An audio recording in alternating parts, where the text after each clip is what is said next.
am I? I am nature.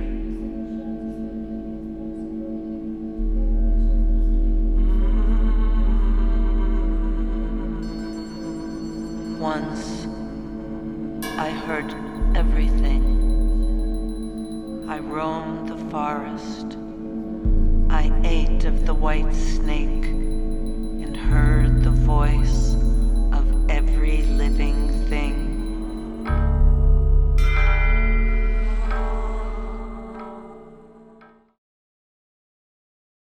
One, two. People have the power. People have the power.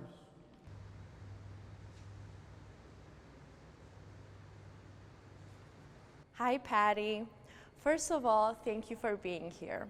So we've been working on this exhibition for the past few weeks, and we're so happy that we got the chance to ask you all the questions that have been accumulating in our minds. Our first question is, how did the themes in this exhibition come about, and what is the overlap between them? Well, Stefan and I have many themes that we're working on, ranging from spiritual matters, climate change, the extinction of species, art, poetry, film, so many things, homage, so many different things that we consider in our work.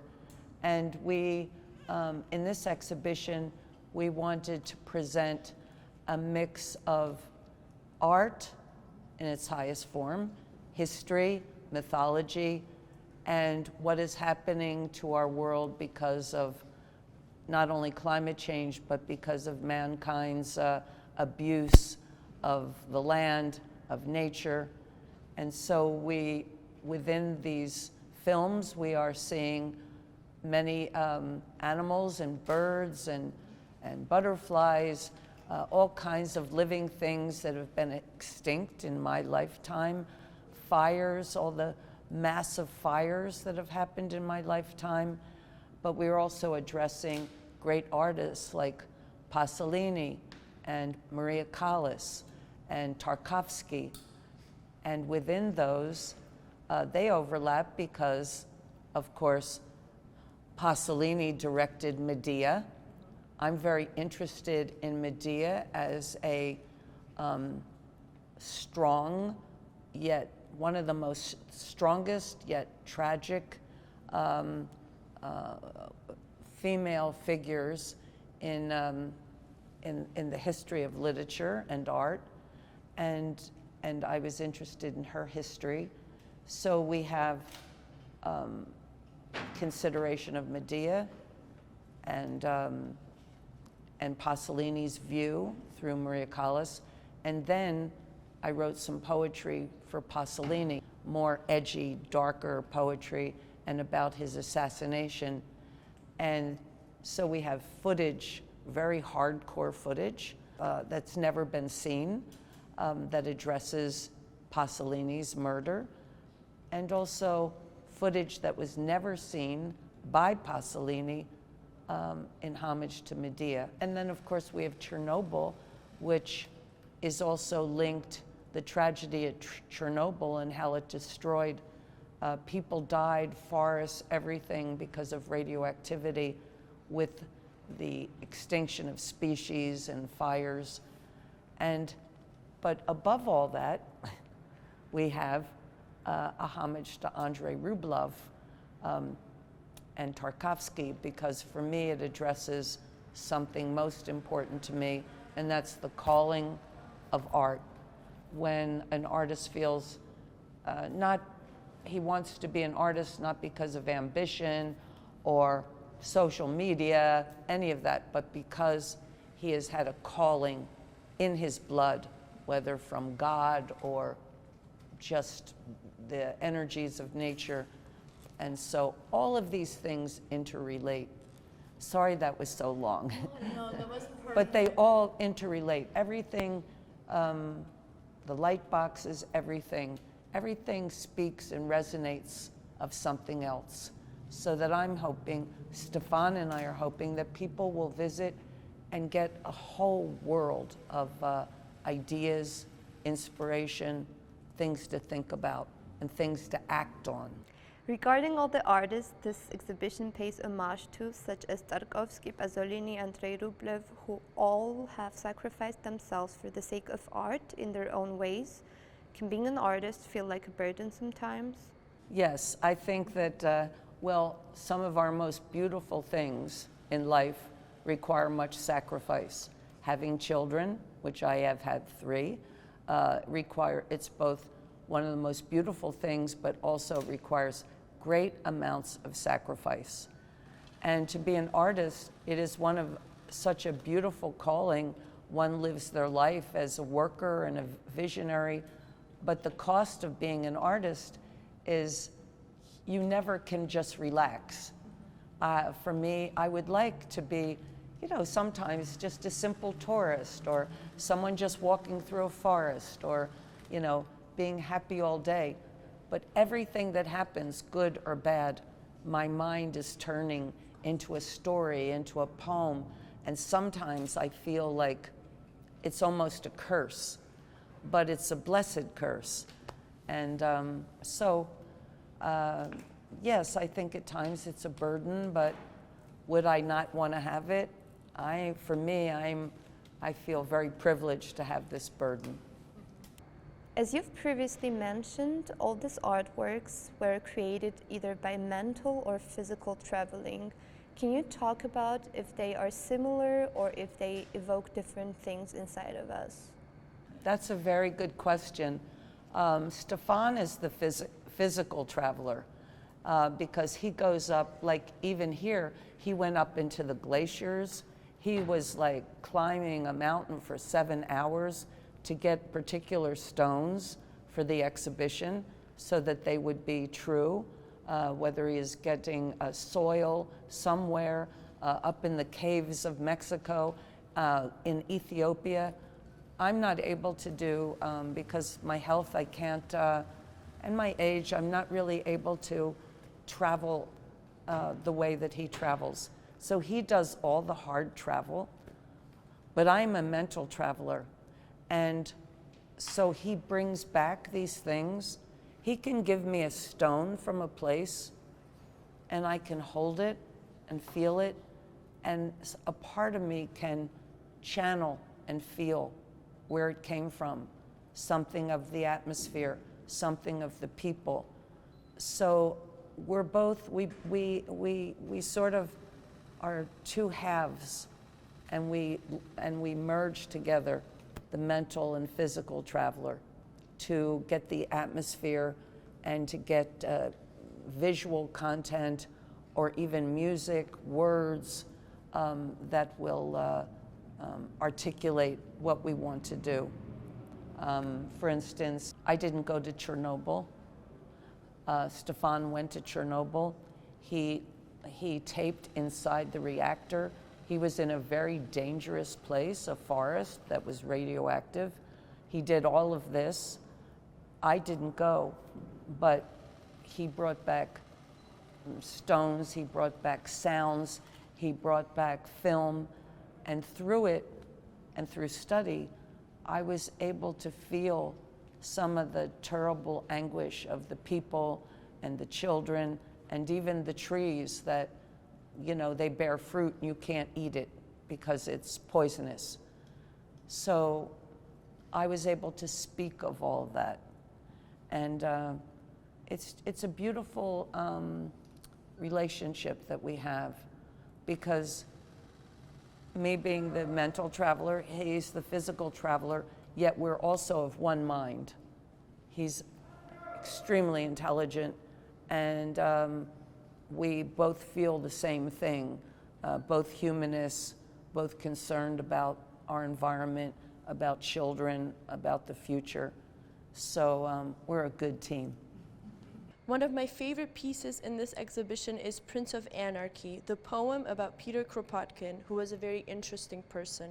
Do you also agree that nature has a lot to teach us about social and political order? Absolutely. I mean, you know, I did a lot of studying about St. Francis, who does not appear in any of these pieces, but maybe in the future, and was so struck with his unity with nature. He was like our first environmentalist, really.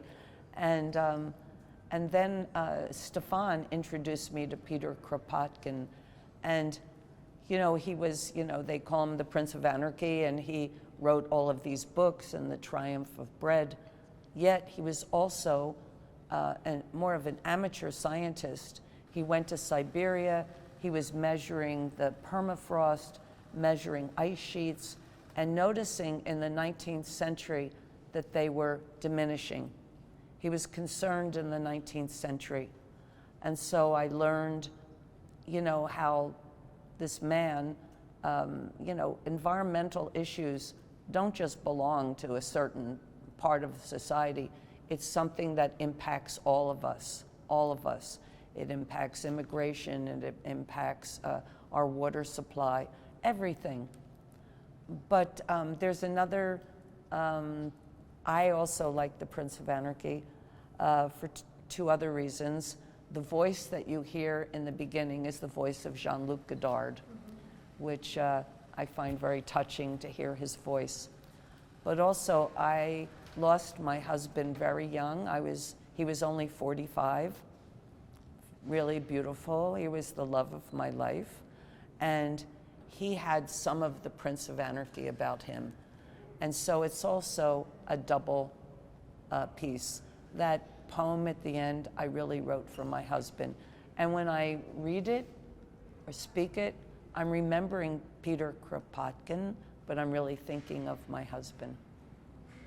Continuing on Peter Kropotkin's ideas, one of his most significant ones being the importance of mutual aid, how do you think we can encourage people to take part in it?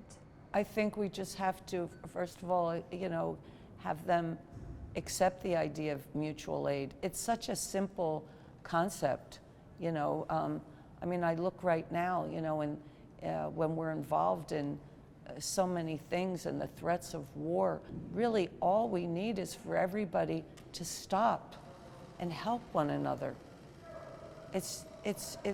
We've gotten to the point that we're losing our sense of each other's humanity.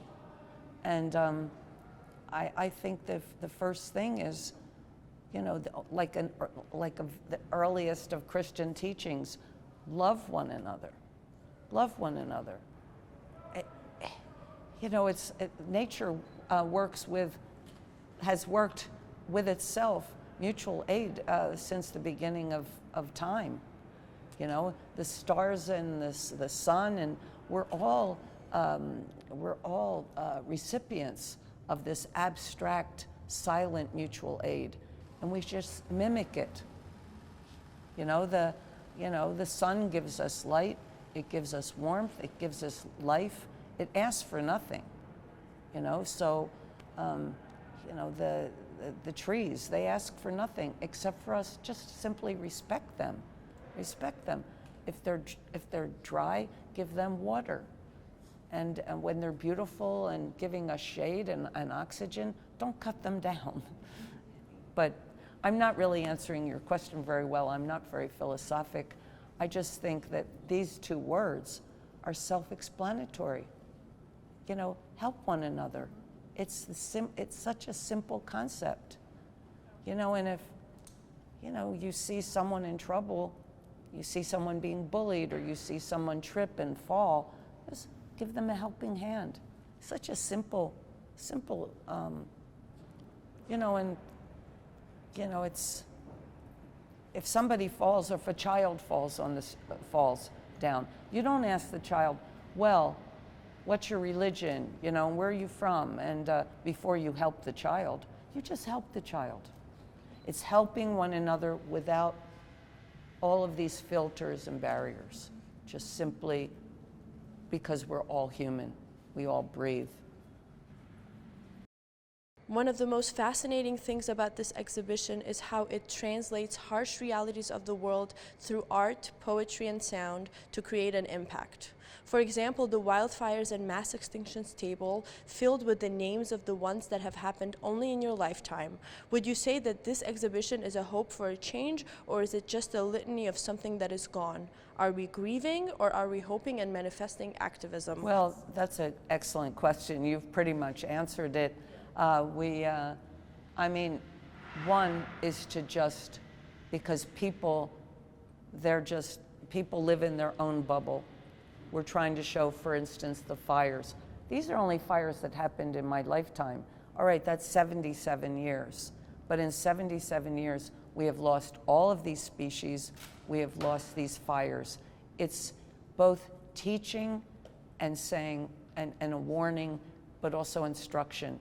You know, we can't change what happened, but we can change how we're proceeding now.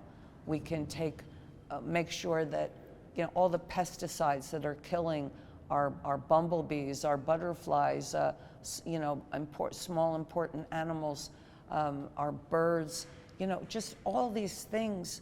Pay attention. We still have, the time is running out, but we still always have time. I'm always hopeful. I always believe. You know, people can say, oh, it's too late. Things are already too bad. We can't stop that war because it's too horrible. Everybody hates each other. We'll never stop. Yeah, stop right now. Stop right now. And just retune your consciousness. I know that it's so hard, but it's the only way that we're going to survive with each other. And, you know, I just feel, I mean, I know that there's a lot of dark things and sad things in this exhibition. It's because people have got to know. But on the other hand, there's also hope, creativity, art, taking things that are dead and giving them life, remembering, and also just making vows to go forward, you know, and do something. In the movie Andrei Rublev, a boy loses hope, a great artist doesn't want to do art anymore. They're both hopeless. They feel like God has left them. They have no purpose. And they awaken each other by helping one another. All of a sudden, you know, Andrei Rublev says, you cast spells, because that's what you're good at. I'll paint icons. We'll do it. We'll do it for the people, and we will regenerate as artists. And I just also think we're not preaching to anyone. We're just showing these are truths. There's no misinformation in this. There's poetry. Poetry is not misinformation, but all of the things that we're showing that are difficult are truths. And so when young people or anybody is sitting watching these things, it's only to offer them truth, information, and inspiration. Thank you so much. You're welcome. Oh. Very great questions. Very smart. Thank you. We cherish you. Thank you.